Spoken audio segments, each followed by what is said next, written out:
I always tell people, you have to open your CRM, your database every day. Yes. If you're not doing that, just forget it. Yep. It's just going to get old and stale. I mean, you've got to be in there and make this a part of what you do in your business. Correct.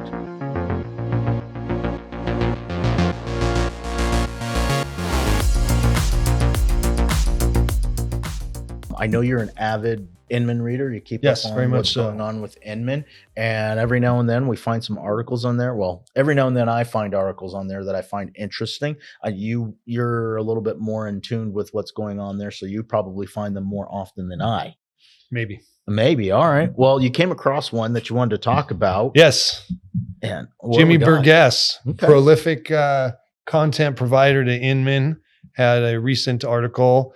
Quit stalling, 7 must-do tasks you can't afford to put off. Okay. And I thought it'd be worth getting our 2 cents. Or 2 cents. So number one, what does he say? Number one. All right. Optimizing your Google business profile. So I just came in and presented to you a very experienced agent. Mm-hmm. And the fact that I, by chance, looked him up on Google and he didn't have a profile. Yep. I was like, I've heard this like so many times over the last year. I didn't think anybody didn't have a Google profile, but you know what? We all need to take a look at these. Yes, we do. For a number of reasons, and actually, I can enlighten you on reasons that you will not even think about. But the obvious ones, it's Google. And when somebody's doing a search about you or doing a search that's something related with you or your industry and your area, you want to make sure that you're showing up there. Reviews. I feel like more and more, we were having this conversation a few years ago. It would be all about, hey, how many Zillow reviews do you have? How many Yelp reviews do you have? And I feel like the reviews have gone more and gravitated more towards Google. What percentage of internet searches begin on Google?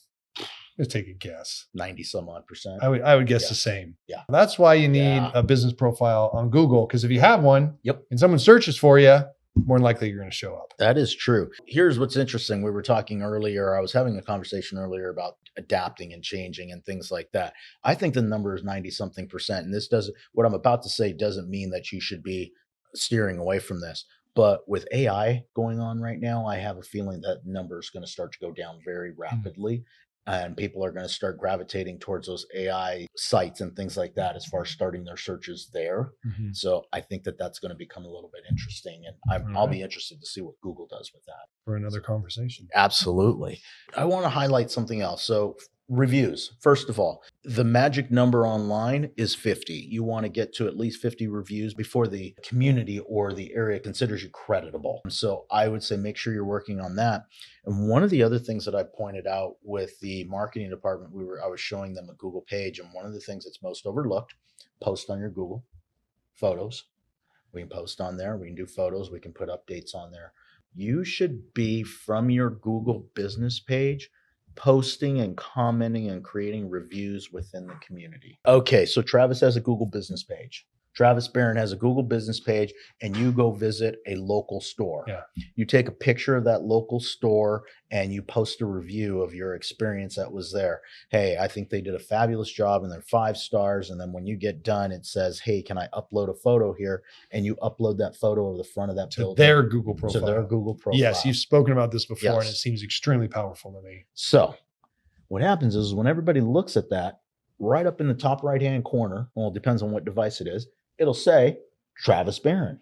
So stick with me here a little bit. How many parks are around your community? In Irvine, there's thousands. In my neighborhood, I have one gigantic, beautiful park. But I could probably parse it out into all the different amenities within the park. Exactly. So when you open up that map will show you every single place that Google feels is a landmark or something going on. And if there's a pin there, you can leave a review and you can leave photos. So even better, picture with you and your wife, boom, I'm at this particular park within this community. So now when the outside world is doing searches around that community, whether it be about finding out about a park or a local restaurant or whatever, now all of a sudden Travis Barron is showing up in that community everywhere. That omnipresence starts to exist. Yeah, it's one of the most overlooked things. I was sharing this with Tyler. So we started this on one page in the beginning of January. So we are at the time of this recording, we're 11 months in. Photos that have been posted of things via reviews, number of impressions. Go ahead and give her a guess. 100. 100. Okay. So year to date, as of this morning, 1.5 million impressions. So that's views from other people. I was a little off there. Okay. So now here's the crazy part. I was sharing this with the marketing department just a couple of weeks ago. And if you would ask me that number a couple of weeks ago, it was just hovering around 1 million. Yeah. See, now we're starting to make sense. In a span of 2 weeks, it's grown from 1 million to 1.5 million because the photos continue to grow. In that Google world, everything that you do in there gets bigger and bigger and bigger as you continue to do it. On this particular page, we're probably a few months away from that number changing to approximately 500,000 impressions a week or a month, whatever the case may be. Now start to understand that magnitude of what that can actually do for you and present for your community. Now the omnipresent. You guys are going to have questions about that. Comment down below and we will share more about that. I have questions about that. Yes. But that is probably one of the most underutilized, most powerful tools out there for an agent to get their name. That's brand recognition. Yeah. So off my soapbox. Next topic. All right. 2, organizing your database. Can I say something about this real quick? Yeah, I was about to say that one's your word. Oh, well, I just had this experience today and I thought it was so apropos to this. And I didn't think about it until I read this, which is like, I always tell people, you have to open your CRM, your database every day. Yes. If you're not doing that, just forget it. It's just going to get old and stale. I mean, you've got to be in there and make this a part of what you do in your business. Correct. And it's so funny. I was downstairs talking to one of our staff and I said, oh, how did that go? Helping that person out. And they said, oh, well, they actually knew what they were doing, but the program, it was just hard to figure out, where things went. It seemed like you would put them in here and that would work, but it wasn't. You had to find the way to do it to get it to work the way you want. And I said, oh, that's interesting. That sounds like the accounting system we have for our office. And she said, exactly. She goes, when I saw this originally, it frustrated me to no end, but now it's no problem. I'm in there getting things done. That's your CRM. Correct. You've got to go through that process of this doesn't make sense. This doesn't make sense. God, I'm having trouble with this. Okay, let me see what I can do. And I don't care what CRM you pick. That's what you have to go through and it grows. You grow with it. And you build your systems and processes, whether you're writing them down or not, to, wow, this is efficient. Wow, I like how this works. Okay, I'm going to do that with people. Boom, boom, boom. And then you're doing things repetitively and efficiently. Now you've got an organized, powerful CRM. How much time do you spend a day in the CRM? Generally 2 hours. Is that a conservative number? That is conservative, I guess, because that's just when I'm in there doing my prospecting. Okay. So the rest of the day I have it open and I'm generally doing a few things. So yeah, probably between 2 and 3 hours. Okay. And I bring it up because that does have to become part of a CRM. I would almost encourage you to not use one if you're not going to take the time to learn it. Not going to take your time. Yeah.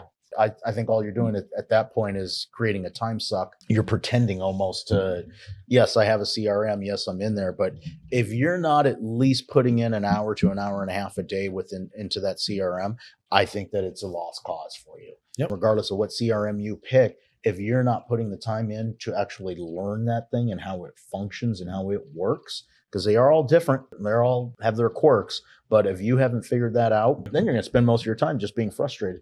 Yeah. Yeah. Doesn't work. I mean, you're going to be in contact with people throughout the day. Yes. So at a minimum, you should have it open. So when you get off the phone with something, you can make a note. Right. Because people are like, I don't get it. Why would I do that? Wait till you have to call someone and you go to that contact and it's a blank sheet versus you need to call someone and you've got 5 notes about what you've talked to the last 5 times you've spoken to this person. Those are 2 totally different conversations. And it's not how you feel about making that call. It's the impression the person on the other end of the phone is getting about how much you care about it. Right. Because it's like, oh, wow, you remember that? Absolutely. Yeah, because I got a note here. Right. Versus the other person, oh, yeah, did we talk about that? I mean, now you've got someone who's lackluster on you and somebody who's like, boy, this person's on it. Now, do you use an app on the phone or do you? Yeah, I've started to. Okay. Actually, KB Core has got a pretty good app. Okay. And really what I use it a lot for is I do a lot of emailing and texting within the the CRM. Okay. Now I'm in and out of both of those. So I will do some regular text, but I like to do it in the system because then it records everything and it's Mhm. nice. And when those come to my phone, I go into the app Okay. to be able to be within that system. So that's what I use it for mostly. I use both now. And this was a hack that made it more efficient for me and made it easier for me. The hardest part I have is updating. I get off the phone with somebody, whatever the case may be, and I jump in there and type in my email with my notes. Can't do it. On the phone with the app, I hit the microphone, say it, it types it out for me into the thing, and boom, I'm done. So what used to take me like 5-10 minutes after getting off the phone now takes me seconds because I talk so much faster than I type, and I'm able to just hit the record button on my phone and it will actually transcribe it for me and just drop it straight in there. It drops my notes straight. I'm going to do that. It's That's brilliant. I don't know why I haven't thought of that. one of the biggest game changers for me Yeah. in getting back time. When I'm contacting people, Mhm. whether it be cold or follow up or just general, hey, how you doing?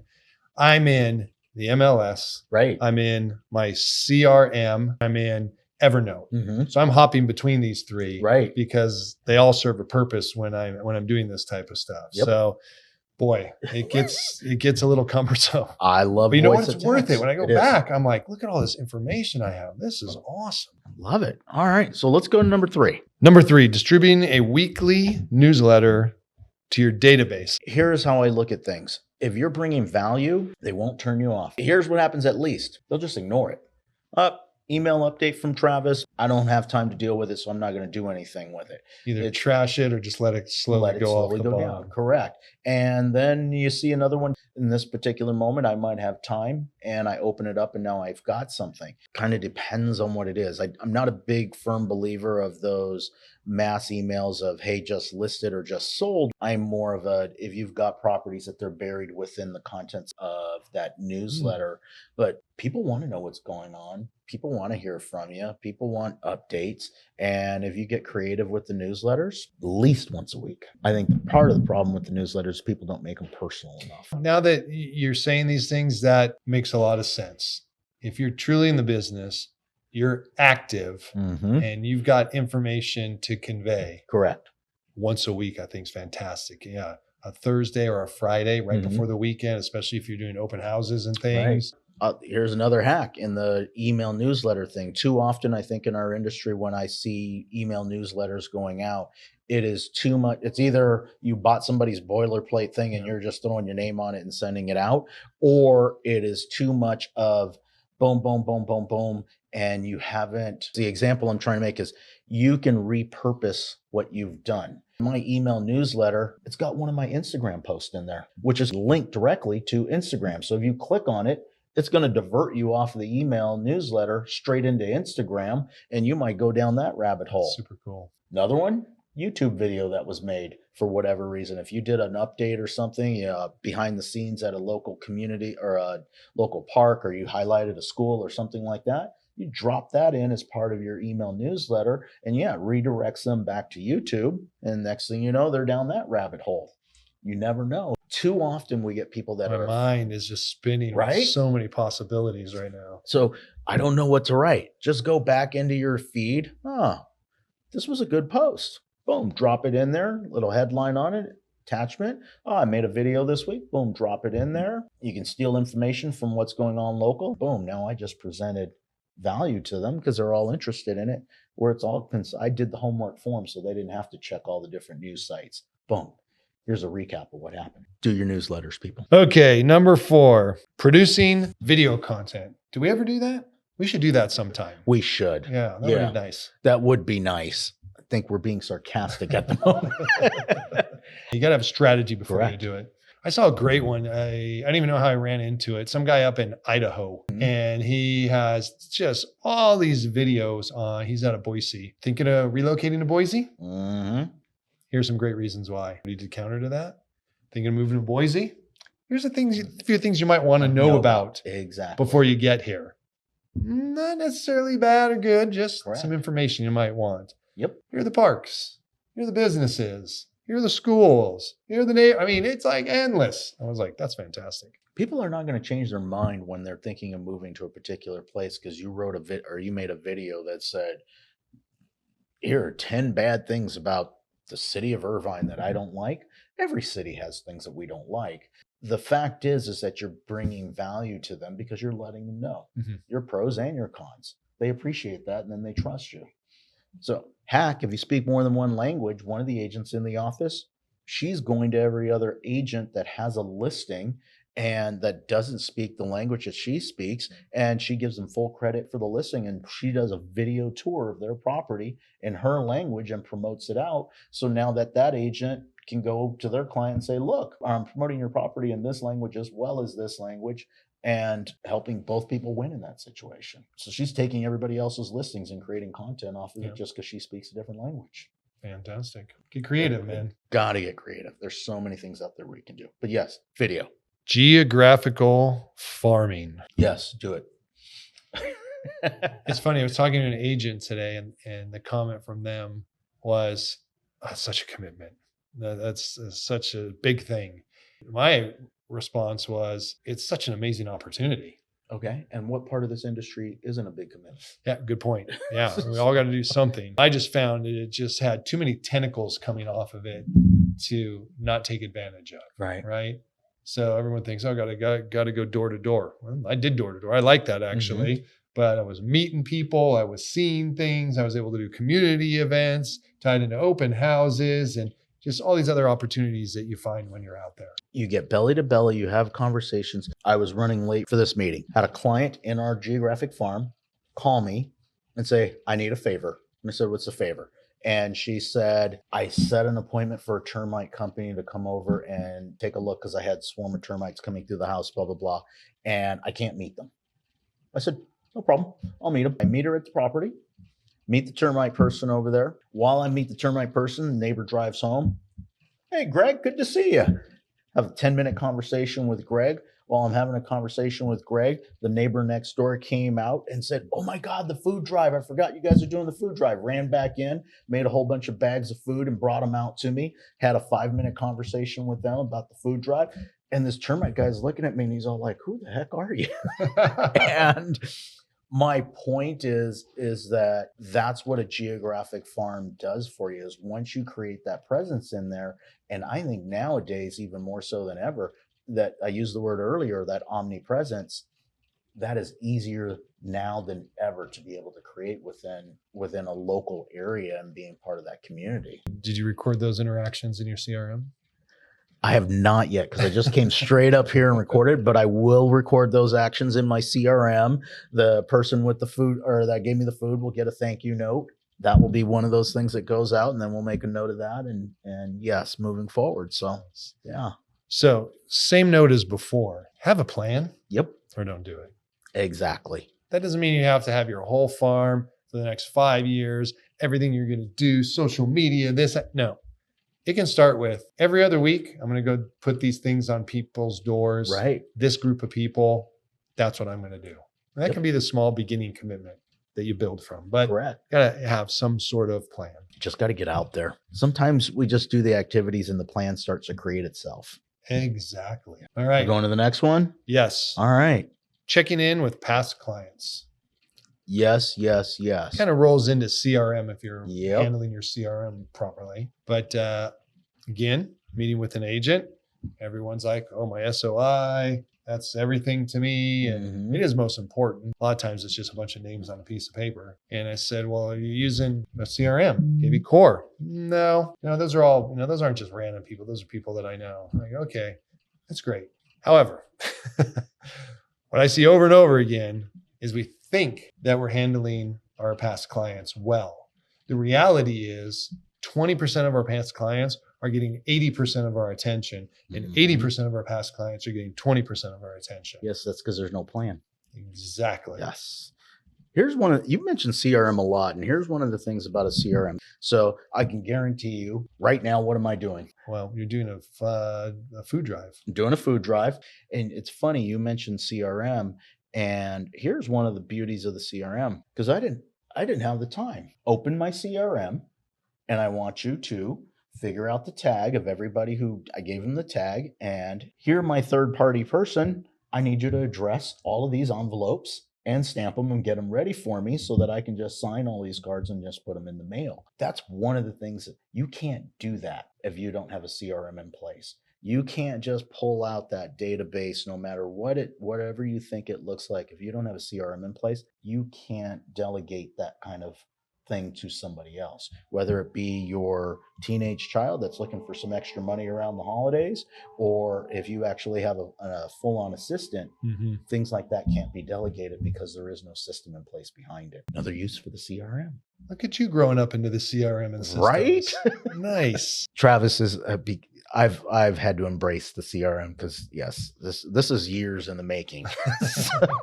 Well, it is for everyone. And that's what people should realize also. This Correct. doesn't happen in a snap. No, not for me. It didn't. Not for me. It didn't. Some things do go quickly. Some things I resist like everybody else. But Yeah. All right, what do we got? Our last one, adopting orphaned clients. So I think this is a great one because everyone's looking for, hey, I need business or I need more contacts. What a great thing. Who do you know in the business on their way out that's recently left?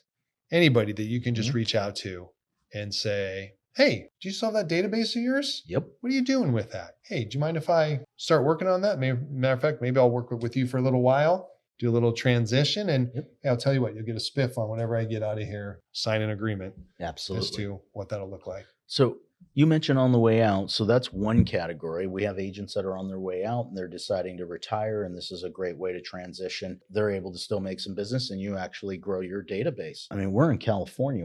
Half of our people are leaving California and going to Arizona. They're going Arizona, Idaho, Florida, Texas. Nobody's ever really thought to pay attention to the real estate agents that are leaving California and moving to these other places. I can name half a dozen that just moved this year out of state that were a real estate agent here and moved over there. But where's their database? They need somebody to manage that because they're still getting that phone call over there saying, hey, can you help me sell my property? Yeah, I can. Because I have this relationship with my agent over here, and they're going to have to refer. That's probably one of the biggest overlooked, I think, when you're looking at people, not just looking at, hey, they're getting out of the business, but they've relocated. Okay, that's a good one. I like it. So let us know what you guys think. Comment down below, like and subscribe. We would greatly appreciate it. So if you guys do have questions or concerns or comments, please let us know. We're happy to help.